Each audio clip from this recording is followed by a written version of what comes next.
Our next speaker has worked with some of the most ambitious B2B tech companies from Silicon Valley to Europe, and today leads global brands at Sinch, helping scale the company into a true global player.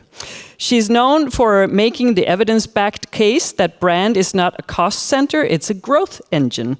And today she'll share what it really takes to build a distinctive global brand that actually moves the business.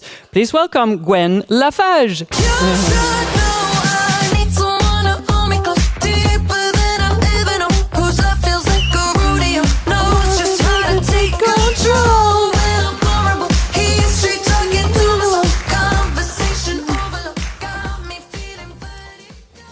Hello, thanks for attending this session, even if there's no AI in the title. But the second, probably most common theme these 2 days have been what? Brand. And is there anything more sassy than brand in B2B tech? So let me start by asking you a quick question. Think about 3 brands in your category. Easy, right? Immediate. Now think about the next 3. This silence, this is your competition. This is exactly what we are competing about. Most of your team spend time capturing demand, but none of them really spend enough time on building memory. Yet, if you're not within those first 3, you won't see growth. You lose to being unknown.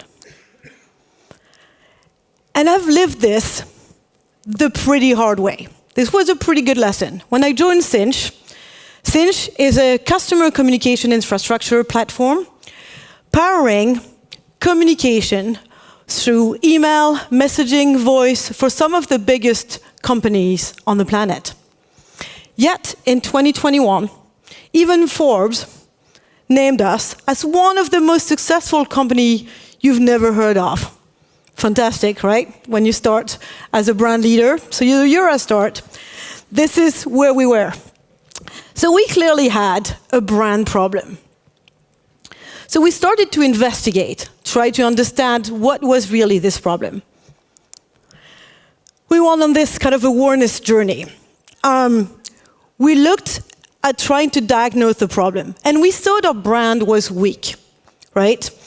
In 2021, in North America, we had a 19% awareness against our main competitor, Twilio, little company you might have heard of. A few years later, we moved the needle, 29.3%. So, versus Twilio, who apparently is less known than before. But we clearly moved the needle. But the main stat here is actually this one.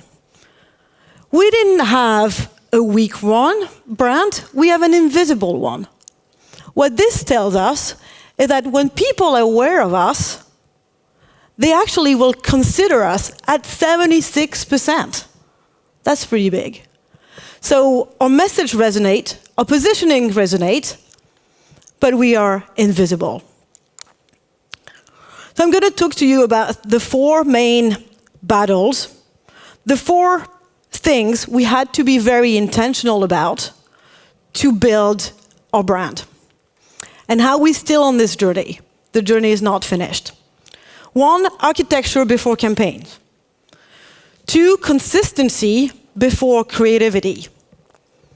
3, creativity in a performance culture that you all well know.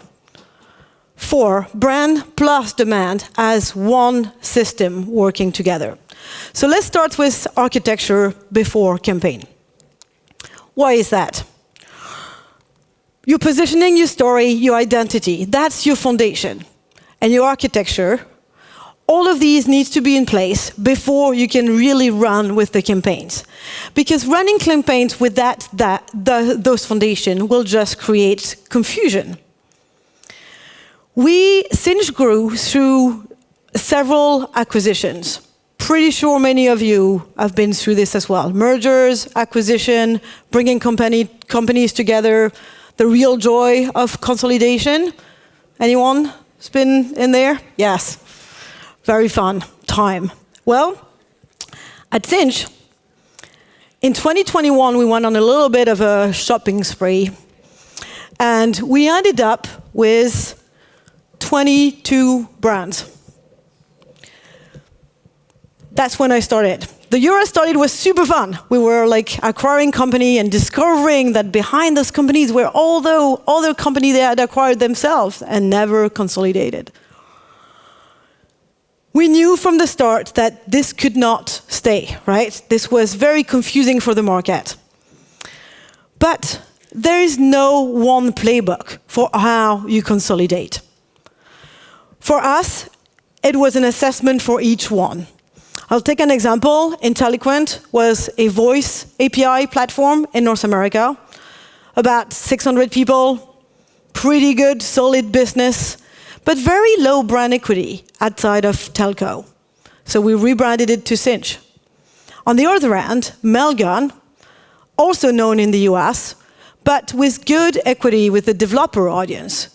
It's an email API. People like the brand, people know it, at least like the developers.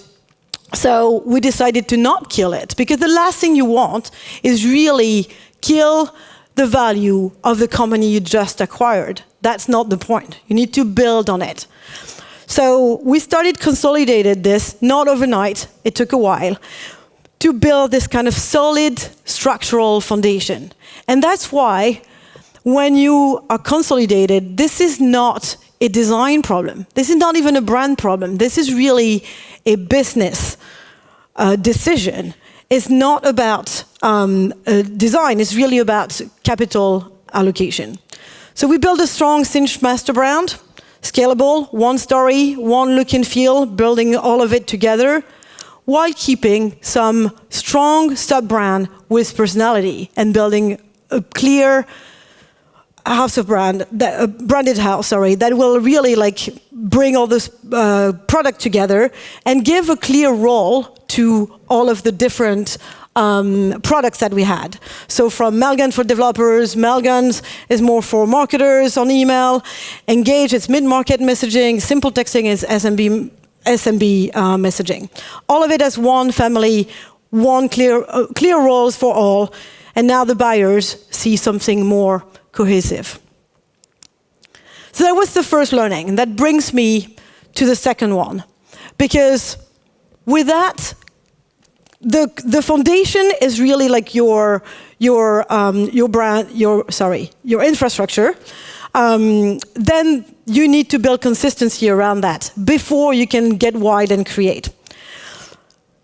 Here, the way we think about it is that your brand is alive. But you need to define the core, right, before you define the flex. So the flex can be campaigns, can be events, but the core is what's going to make you seen and remember across everything you do. And that's really important to start there, especially in the era of AI, where everyone can be a builder. You need to have those foundations very strongly in there and make this a living organism, not locked in a PDF. So here's what we did. How do you build consistency? Because if no one uses your brand internally, and the big battle here is really internal, you need to kind of enable your teams. Brands shouldn't be the brand police. This is the terrible place to be. You need to be an enabler. So we built a brand hub that is alive, PowerPoint template. I often joke that any rebrand can die in your PowerPoint. Just ask to see the sales team's decks.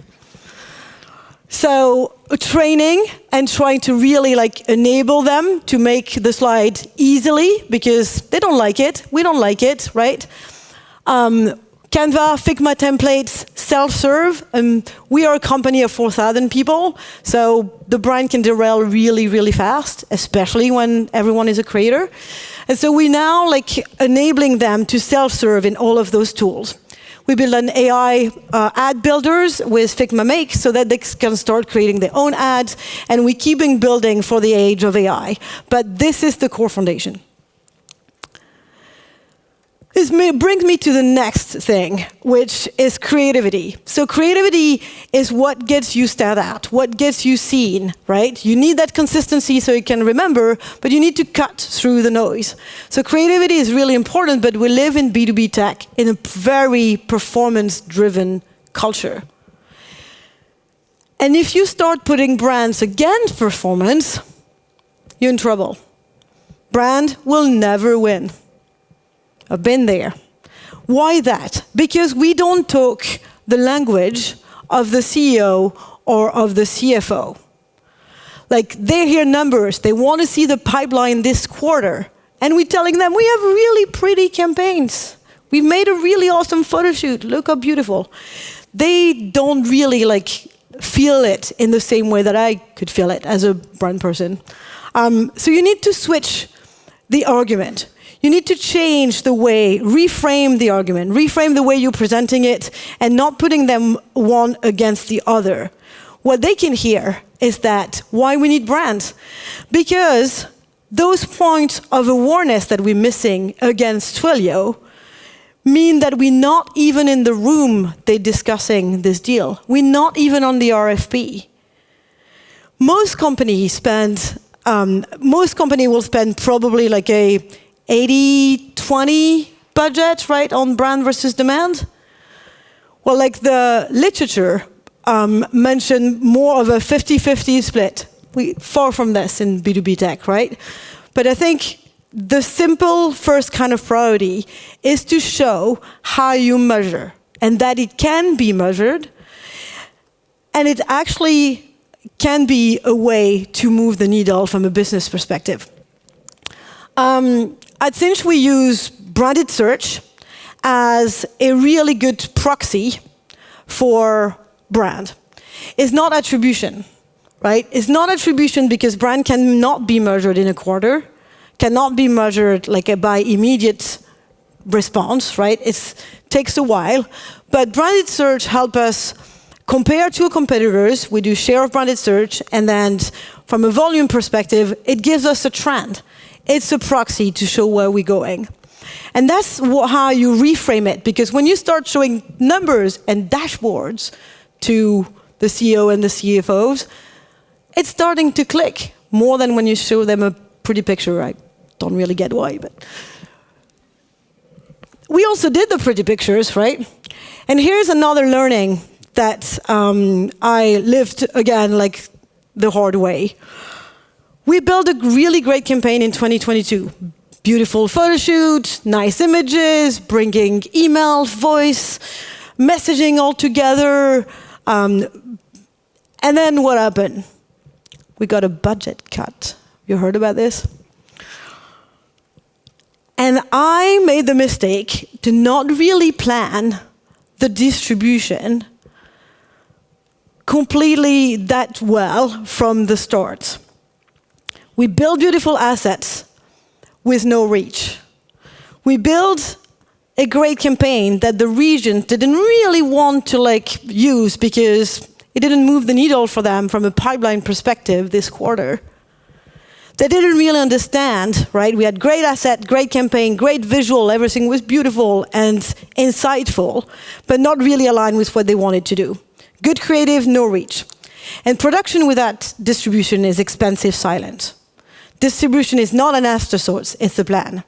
Pretty good sideway from the talk right before. Which brings me to the last learning. Brand and demand as one system. So what do we do now to make sure we avoid these? Is that we build them together. Brand is memory, demand is intent. They are two sides of the same coin.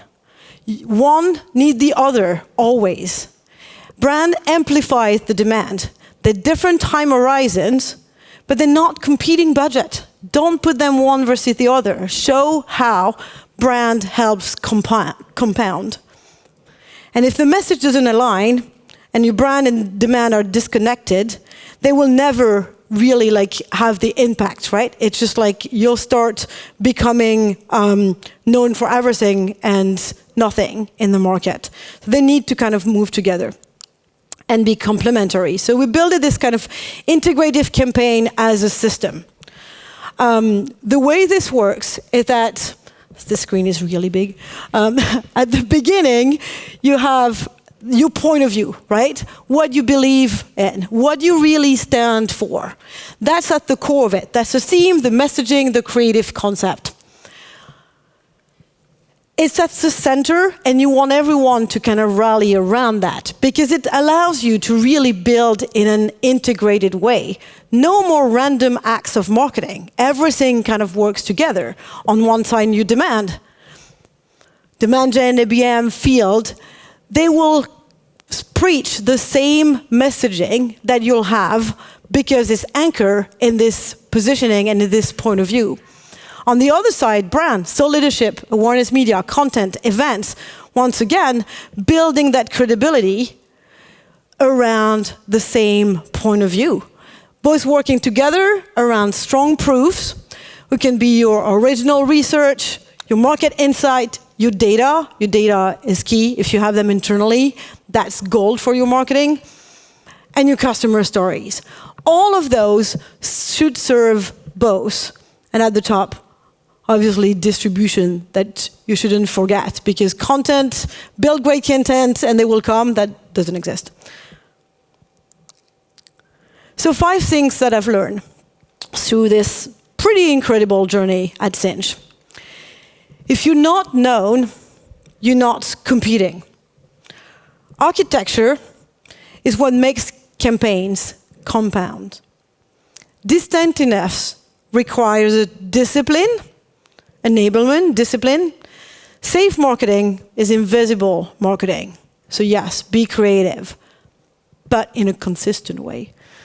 Brand and demand must be working together as one growth system. We all sell pretty complex things. Infrastructure, APIs, platforms. The buying decision is still, in the end, the human brain. Human brains don't remember features. You don't differentiate with your features. Human brains remember signals, patterns, brands. Remember that pose at the beginning? That's what we're all fighting against. Becoming known is the real work. Thank you. Thank you, Gwen. And yes, I'm kind of wondering, I mean, I hear the discipline, I hear the enablement, I hear the, we need to speak to each other and all those things. I mean, if we were to just have like one magic ingredient that we can sort of put into the equation, what would help us the most to really accomplish all this? That's a good question. Should I say AI? No, I'm just kidding. Finally, she's getting to the point. Well, I think that's the thing. It's like we see brand as this kind of beautiful pictures and like this kind of magic thing you can sprinkle on things, and it's hard work. And I will say, especially internally, I'll say this, there was one big learning, is that it starts internally. And if in the company people don't follow the brand, understand it, talk the same language, use the same visuals, you're never going to be able to kind of spread it externally in a very consistent way. Brand is like memory, right? It's building memory. And people need to be repeated the same time over and over again so that they remember it. And that's what you want to do. Thank you, Gwen. Thank you. Thank you.